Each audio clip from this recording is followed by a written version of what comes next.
You ready? Yeah. All right, 3, 2, 1. Good morning, gentlemen. This is the Moose. This is the Shane THOR interview. Come with me.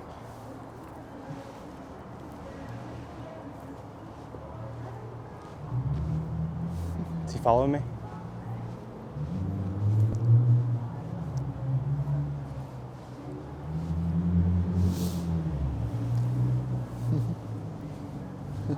Good morning, Shane. How you doing? Good, how are you? It's a pleasure to sit down with you. Pleasure. So, Shane THOR, Call of Duty agent. Mm-hmm. I mean, where do we begin?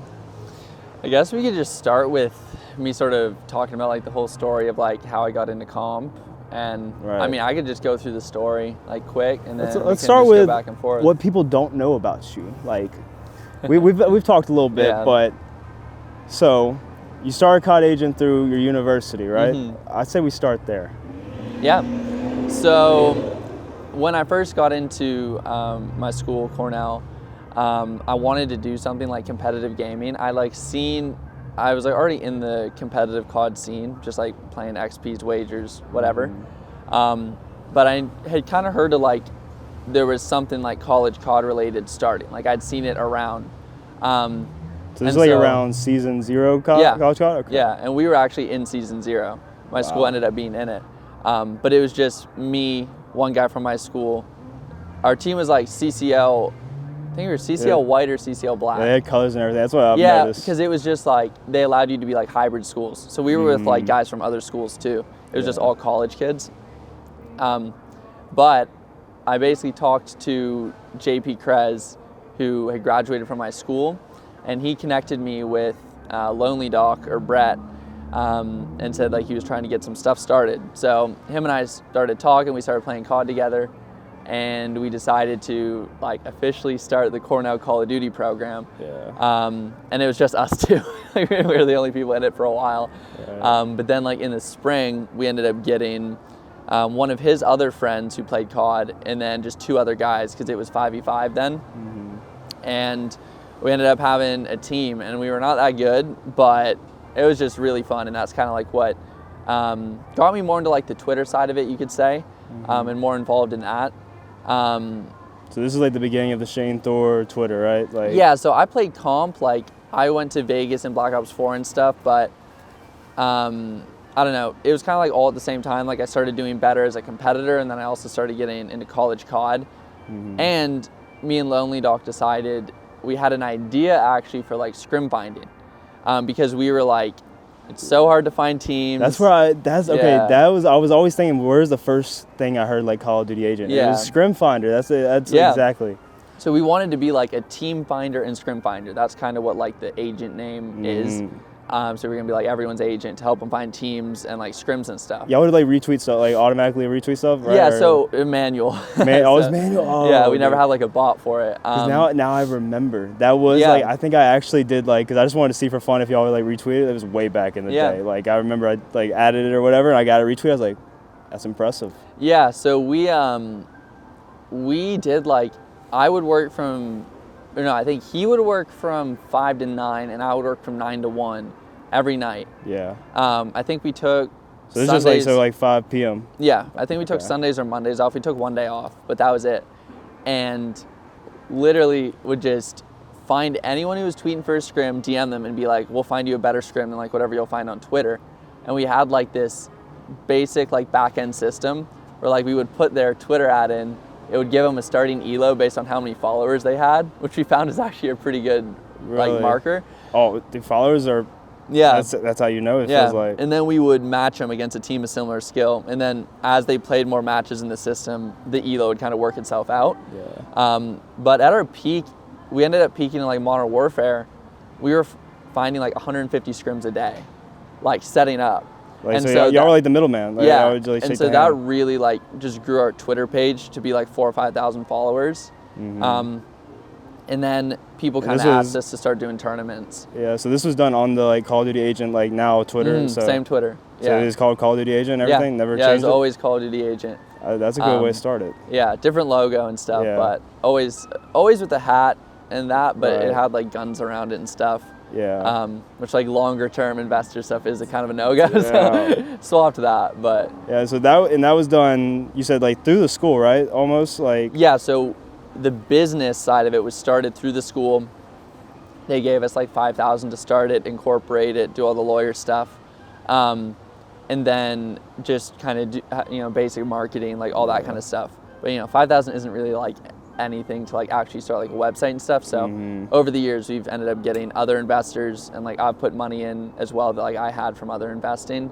And it's in a completely different spot like from then now, but they really did get us started. Like if there wasn't, they gave us like 3 credits a semester too, just for doing it. So it was like you could take 1 less class, which is really nice. So I think if they didn't kind of like push us and like kind of give us the infrastructure, I don't think we would have done it. So it gave you the incentive. And you said you used to be a history major, right? And you changed to CS. I was econ for like a semester, then history, now CS. Even though I'm like not in school, like when I do finally finish, I'll be CS. But I'll probably double major too, because like I did take a lot of history. Already have enough. I mean, it would just be like if I want to do like my like dissertation or whatever. So that's what I guess. Nobody knows how old you are. You're 23. 23. Right?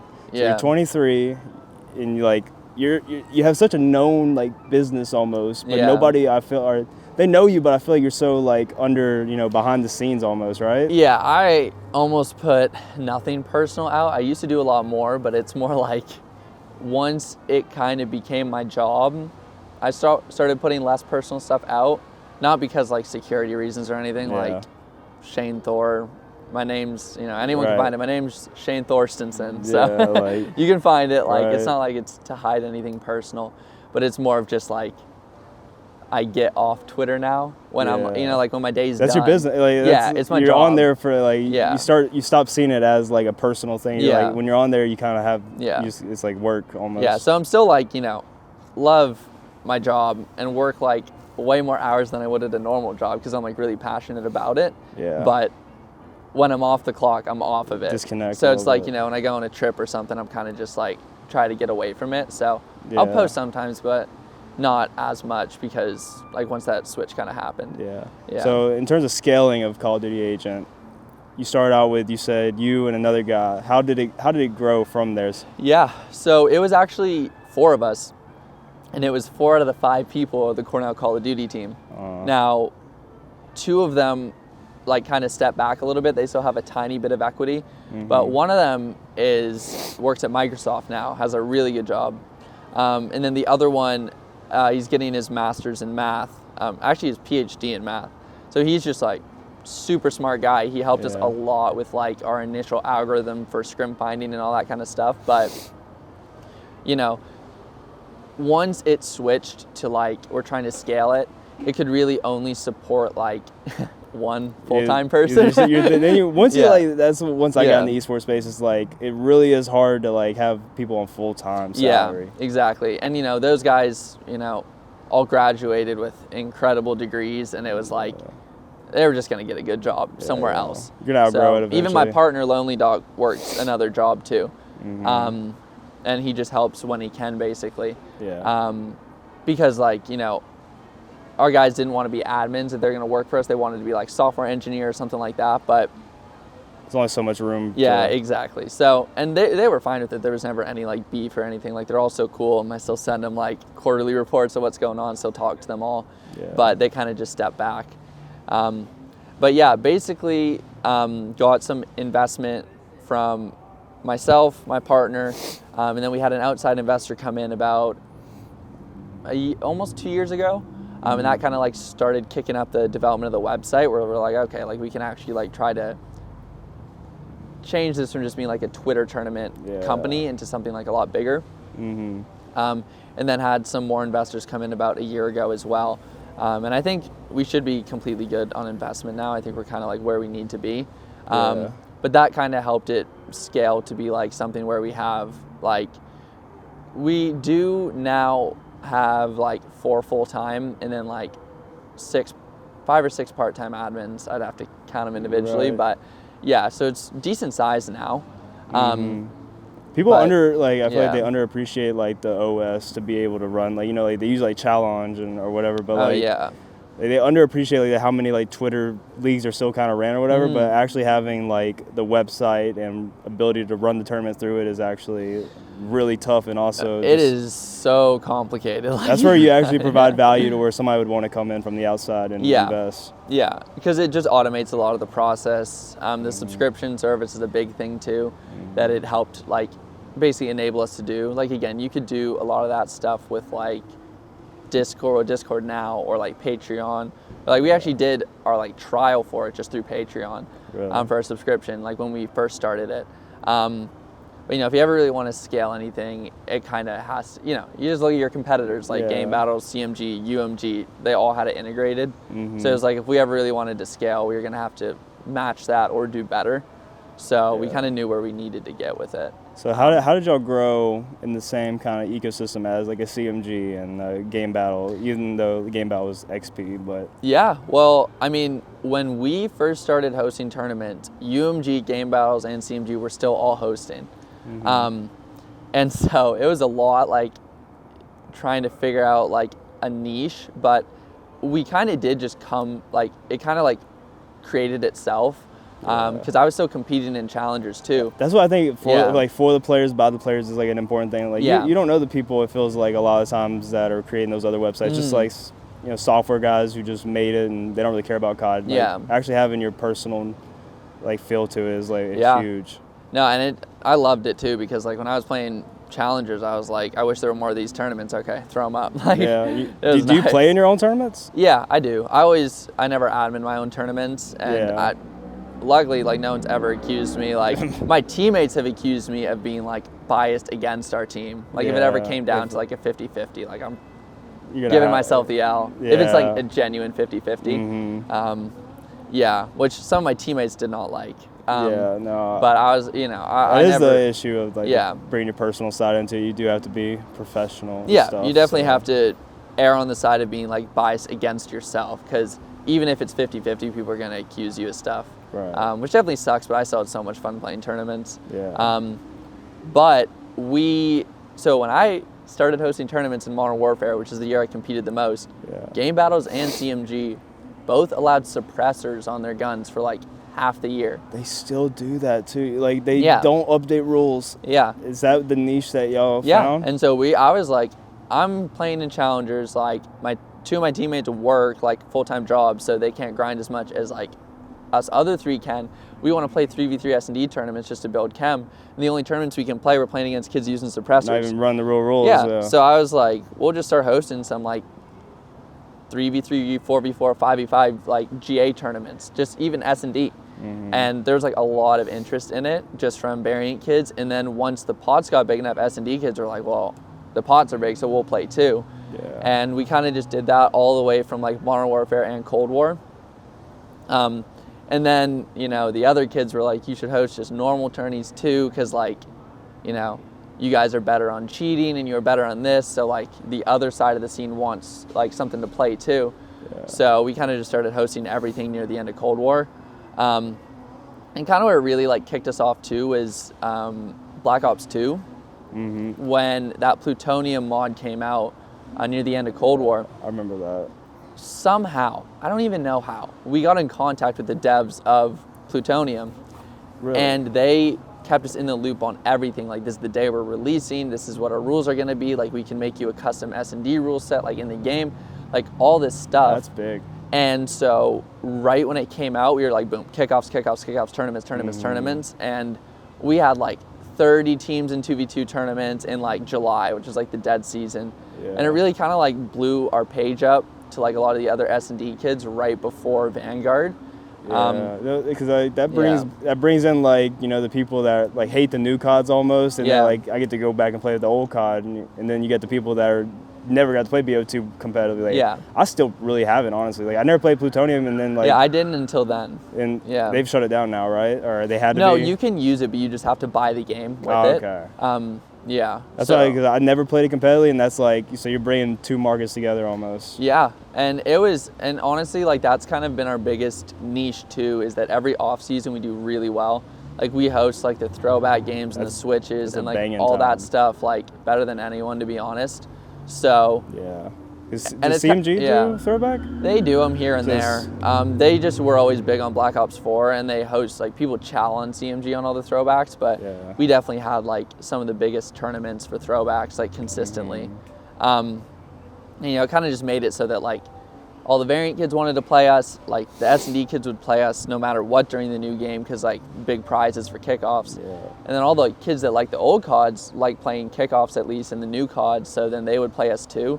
It's just like every year we like get more throwback kids. Just it kind of just keeps like growing. You're almost starting to kind of like build like a fiscal analysis, right? With like your quarter. Yeah, no, I have a pretty good like grasp on like kind of a lot of numbers when you when the thriving seasons and stuff like that. Yeah, no, it's pretty consistent. You know, there will be like random things like, you know, the off season before this one, like there wasn't really too much.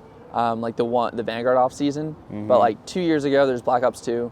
This year Black Ops 3 went off, and so it's crazy how that happens, right? Yeah, like, you don't even. And so that's like you expect it to be a slow season, but then like, you know, out of nowhere in I think July or August we had like our best month ever, just because of we had chows too, which was big, and so we were able to get the chow rule set for Black Ops 3 out like before CMG, and so we had like a lot of chows, a lot of tourneys being played on that. Now we've since beat that month, but it was like never would have thought that a July would like beat even the kickoffs from the previous year. Yeah.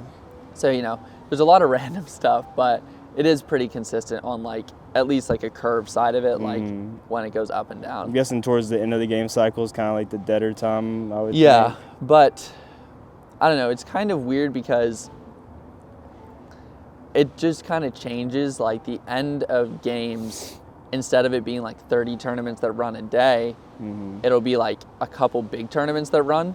So you're still able to get some revenue. But have you done a lot of analyzing on the time to run tournaments, or? Yeah, you know, I'm not gonna like get too specific, but I'll definitely say it's easier now with less competitors to pick the times. Yeah. Picking times when you're having to try to juggle stuff with 3 other websites is kind of miserable. So you kind of just like. Yeah, it's like there's no point doing a science behind it. You're just like, I'm going to put up what I'm going to put up, because like if you try to avoid you just wouldn't be able to avoid stuff. Yeah, like now I feel like, you know, the comp scene, I feel like it's still growing, even though it doesn't seem like it. It is still growing, and more people are like, because I think Call of Duty Agent, honestly, like pros playing them, or like at least top AMs, it makes more people want to play.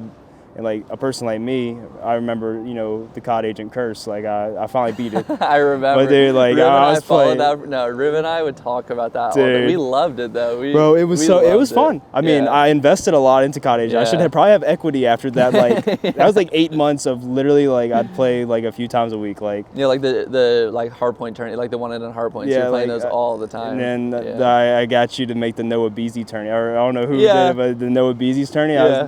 I didn't get to play in that one, sadly, but I remember seeing that and I was like, Noah Beasy, that's what I'm talking about. Yeah, like, it was fun. You get the chance to play against a Beasy and get snaked to hell on Embassy, and then you get to go home. But that was like, it's so fun, like, because like the hashtag champ stuff like that, like builds that, you know, just want to compete against people. Yeah. And then you also introduce like no winners and stuff like that, and just like the way variances of like how to run tourneys. Yeah, that was like a big thing too that I just thought about, was like a lot of like Twitter hosts, and maybe, I don't know who started it. I'm not going to say we started it because I know we got it from somewhere else, but tweeting like adding us in the tweet, like 4v4 at Call of Duty Agent Champs, you know? When you do CMG Champs, you don't at CMG Esports. When you do game battles, you don't at game battles. Yeah. But like people just for whatever reason always added us in the Champs tweets. And like when people wouldn't add it, I think it's maybe because we would retweet it, which was like cool for them. And everybody sees it.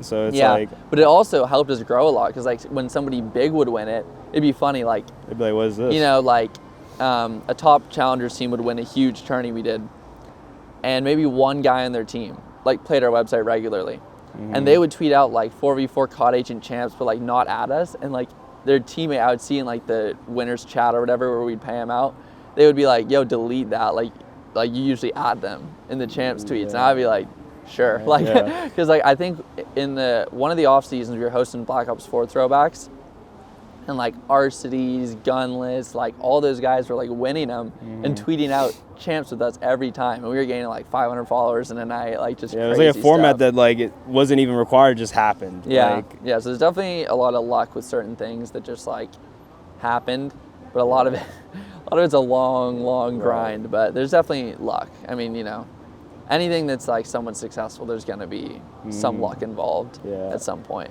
Do you would you say the roots are in college COD, like in terms of, because that's how I think I found it, was like I just played like random COD agents with like Louisiana Tech back in the day. Like, is that where I don't even know like the ecosystem whenever you started, like really how it was, because that was right before I was into actual Twitter comp COD. So yeah, so it was definitely like, I'd say 50-50 down the middle. When I started it, I didn't want to tell people it was me, because like I didn't want them to think less of me as a competitor for being like a tourney host. Yeah. So me and my partner kind of just ran it like like shadow people, which is honestly even crazier, because like it probably would have done better if I like boosted it from my account to start. Yeah. But I also kind of wanted to see like its merits on its own. It's nice to look at it from, like you're that third party, just watching it grow, like in. So I feel like once you attach your name to it, obviously it could grow more, but it could also just kind of like give it less merit sometimes. Yeah, because it's like, what would it be without you kind of thing? Yeah. Whereas when it's on its own, it's like it kind of stands on its own. Yeah. But once I started doing tournaments, I definitely would like, because it was tournaments like I wanted to play in, challengers, like if we did like a 5v5 variant, which like nobody was hosting those. Yeah. Like I would just like message it in like the scrim chat and be like, hey, my team's playing this, like we should play this, it'll be like good practice. Like the people in the chat should play this. Yeah. And at that point, most people like agreed, because it'd be like $4 a player. Like people were down. But yeah, it's definitely like with the scrim finder attractive to a lot of the college teams, because they wanted to get practice other than college kids. Yeah. So they would get kind of even practice against like whatever their elo was in our scrim thing. So that was like a private thing in terms of like y'all knew like kind of the elos of people and stuff like that. And we just tell them we'll get you a well-matched scrim, and we tell them like, just give us any feedback. Like, were these guys horrible? Were these guys too good? Like, were they weird? Was a big one, because like we had to blacklist some people. Yeah. Still, like people that would leave after one map kind of thing, because that kind of just like ruins the system. Yeah. It's kind of like just like a rank system almost, in terms of like when people leave, they lose a lot of SRs, they lose merit in terms of like being able to show up. I think it was crazy. I think we had like 2,500 like players or like teams, because we'd really only put the captain in. So we had like 2,500 teams in there, which was like nuts. Like to think there's even like, you wouldn't even think there's that many teams scrimming. The scene is so much bigger than you think. Once like that's what's crazy about like in the casuals. There's even more like that can like every year almost transition into. Yeah. Well, it'd be funny. Like some of them like didn't even know like what cups were.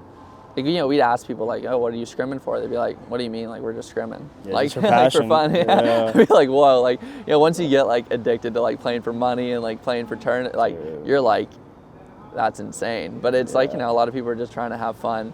So it's nice to kind of like see the scene's a lot bigger than like people think. Yeah. That was my first experience with COD Agent, I think, was trying to find a scrim. I think y'all had a Discord, right? Yeah, we had a Discord too. I think that's what I think I tried to message in there one time or something like that. I think it was kind of a dead time or something. Yeah. But, do you still keep those databases? Like, yeah, I still have that one. Yeah, I think one time, I don't know, Shoxy was like, I think it was Shoxy was like talking trash about something.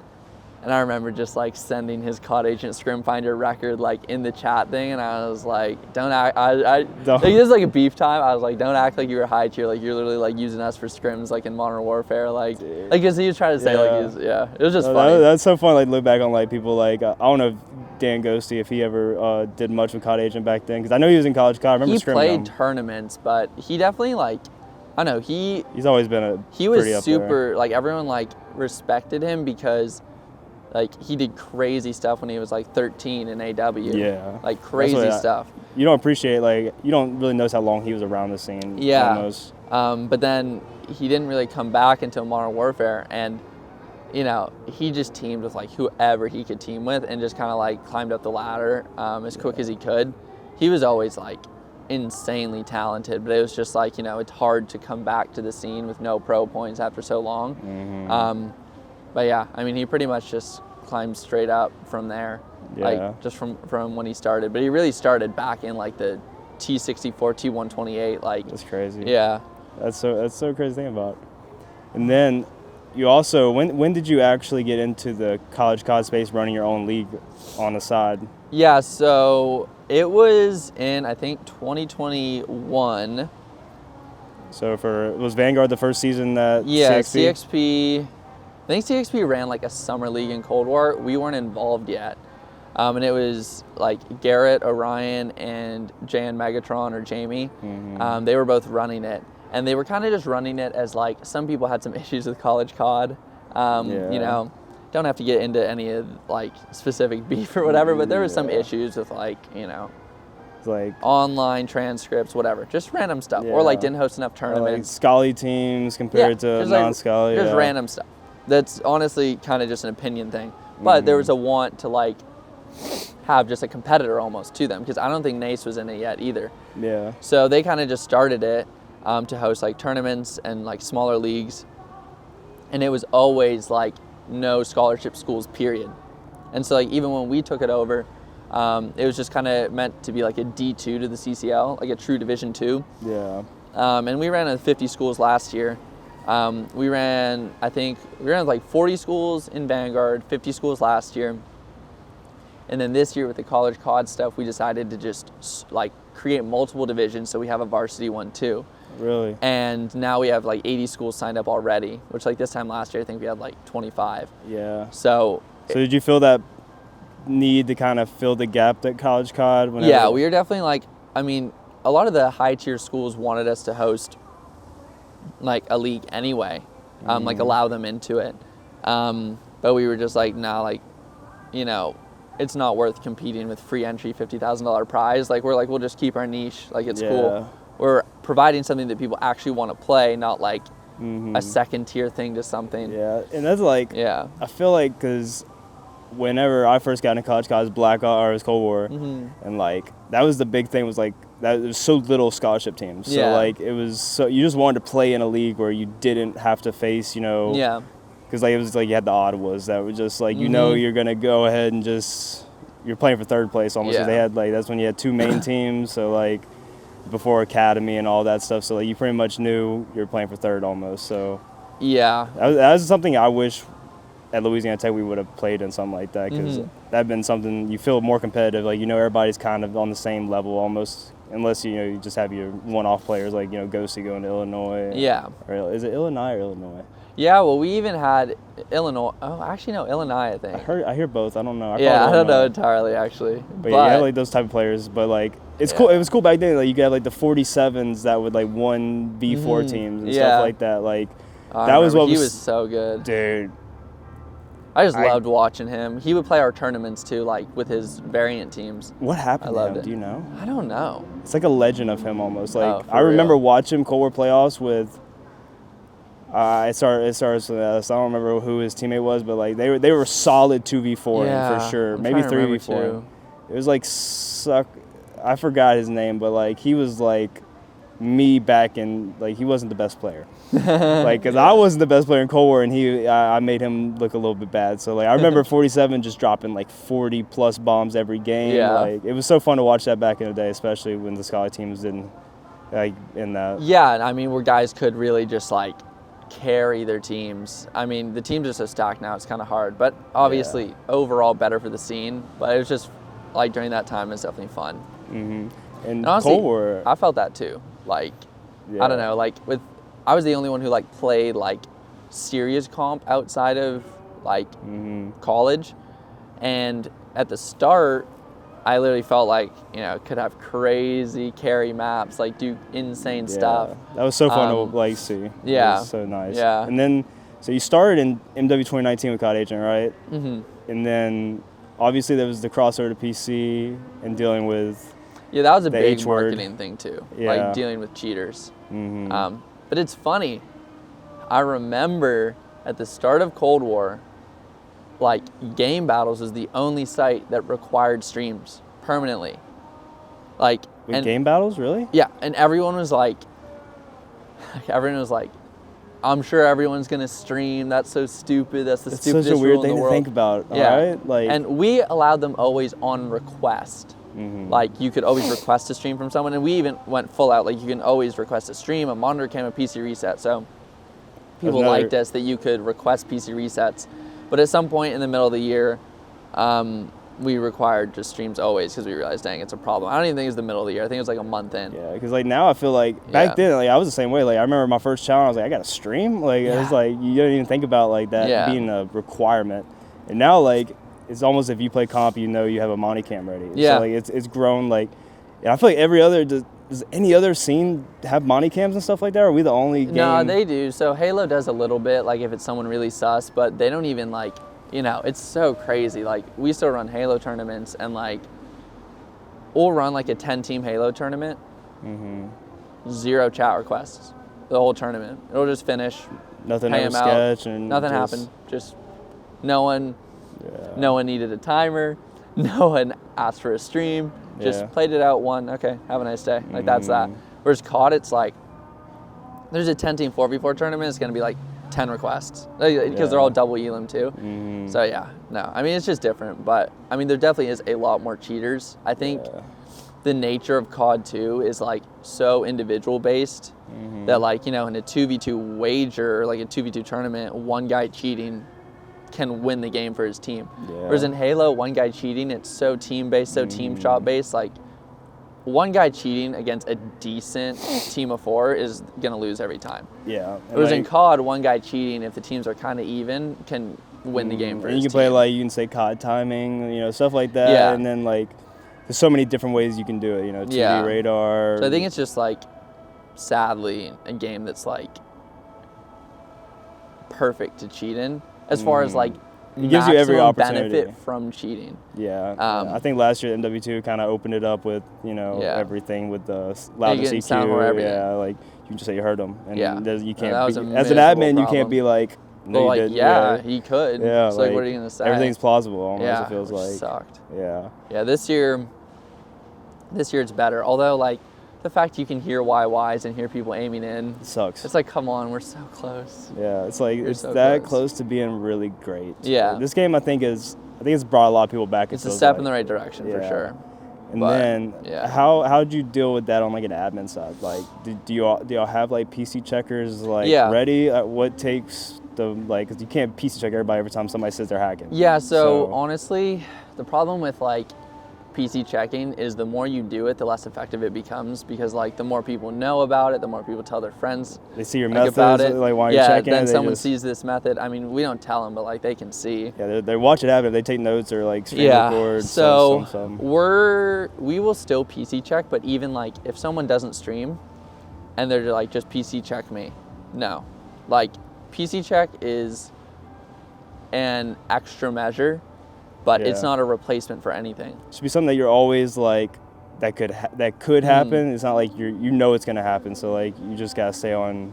If you're a hacker, you gotta stay ready for it. But then if you're y'all can catch people by surprise if they're not ready. PC resets cams, like fully shut down, higher quality is like the best, honestly. So we kind of just encourage that heavily, like for finals, for like anything like that, do that. If someone didn't stream or messed up their camera or anything, it's a replay, it's not a PC check. That's kind of like the policy we've taken. Now, if despite all that stuff, someone still wins and is still sus, we'll PC check them as kind of like an extra measure to like, more so like 100% check anything. And then we also will PC check, you know, if someone's like, if we really do think someone's, you know, because y'all can see a clip. Yeah, at the end of the day, like we can think someone's cheating as an admin, but that's not enough to like just ban someone, because it's like we've been wrong. Like, you know, you never, unless you like fully see evidence, you never really know. And like the only thing worse than someone cheating is someone talented getting wrongfully banned and exiled from the scene. Like that's like really bad. Yeah, that is like really the theme. It feels like nowadays, like people just hard accuse and then they don't give any type of reasoning. So it's more like if we do think someone cheats, like we'll PC check them, more so to like try to clear them / try to catch them. But there's also kids who like, you know, like Timmy's, like, you know, kids that come on and play dollar wagers, new accounts, no Twitters, and like, if blatantly cheating. Like we know. and we'll ask them to PC check, and they'll say, hell no, and they're just banned. If you refuse it, you're banned. Yeah, so like that's the thing. Like, yeah. I feel like is a step in the right direction. Like, you should just, if you're not open to a PC check, you can't be trying for money. Like, there's no reason. Like, and if you say you have files in there that you are thinking personal, then if you can't play for money, I feel like, and then. Yeah, I mean, end of the day, like, I mean, I get it. Like, they don't know me, maybe. Yeah. But, like, I've never, like, revealed anyone's personal. Like, I don't care. Like, I'm there to look for cheats and cheat files. Yeah, like they see what's happening. I'm not, like, going through your documents or, like... And that's, like, a big fun, like, security thing. Like, if y'all get caught, like, ever trying to, like, see personal files, like, or, like, it's over. Or sell personal information. Like, what? Like, the second one thing ever not. Comes out that y'all did something weird, like, then it's y'all lose credibility. So there's no reason for y'all to do that. Exactly. Yeah. So I think most of the time when people are like that, it's either one, they like have no idea about the scene and they think that's so insane. Like they're a really new person. They think that's so insane. Like they just don't even want to be in the scene, which fair. Like end of the day.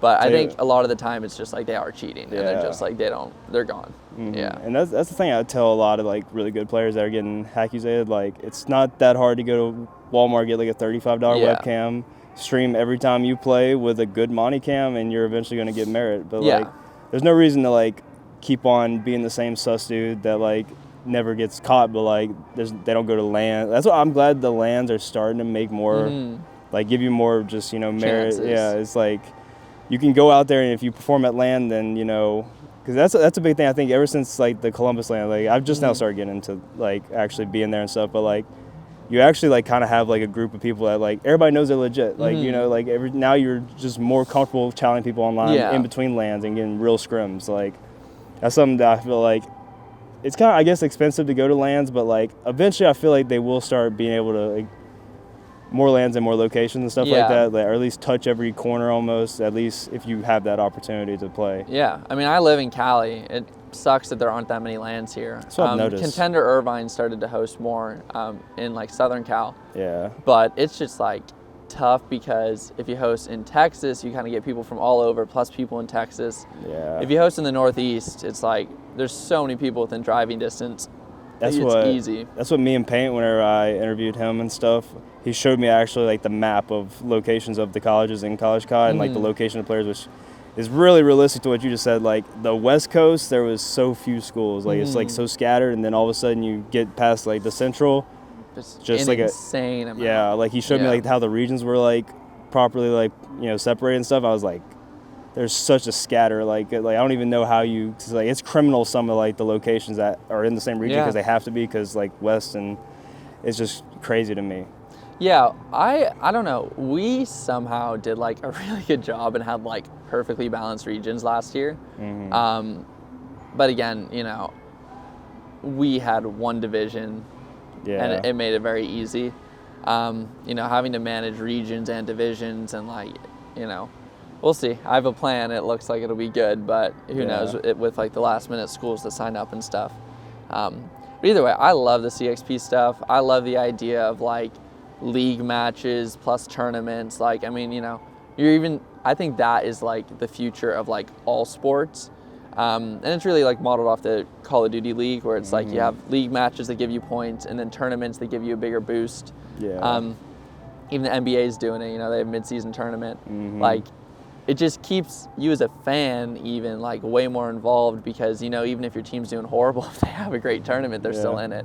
So I really love that format. So have you revealed that format yet? Yeah. So we have, it's on a document, but it was the same format we did last year, and like the document's public. But it'll just be like 3 in-season opens, plus I think 9 weeks of league matches. And that's just kind of like how to work. These preseason ones we ran contribute points, but they're like half the points of an in-season open. And so if you missed them, it's like, we didn't have a single school, like good school that like wasn't able to get enough points to make playoffs last year. We're like pretty liberal with like how many teams we allow into the playoffs. So if you're a good school like and you miss the preseason ones, you'll still make it.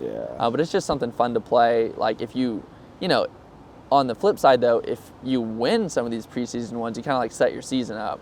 Because you do have quite a bit of points going in, which is nice. I feel like collegiate esports is going to eventually, it's going to be slow. Like with the paint thing whenever College COD just came back and stuff. He's Mm-hmm. talking about it took a long time for like college sports to grow to where they are now. Yeah. Like, and esports is no different with like how long it takes to grow that. And like, if you have the opportunity to like to go to school, get it paid for, and then at the same time, you know, compete in COD.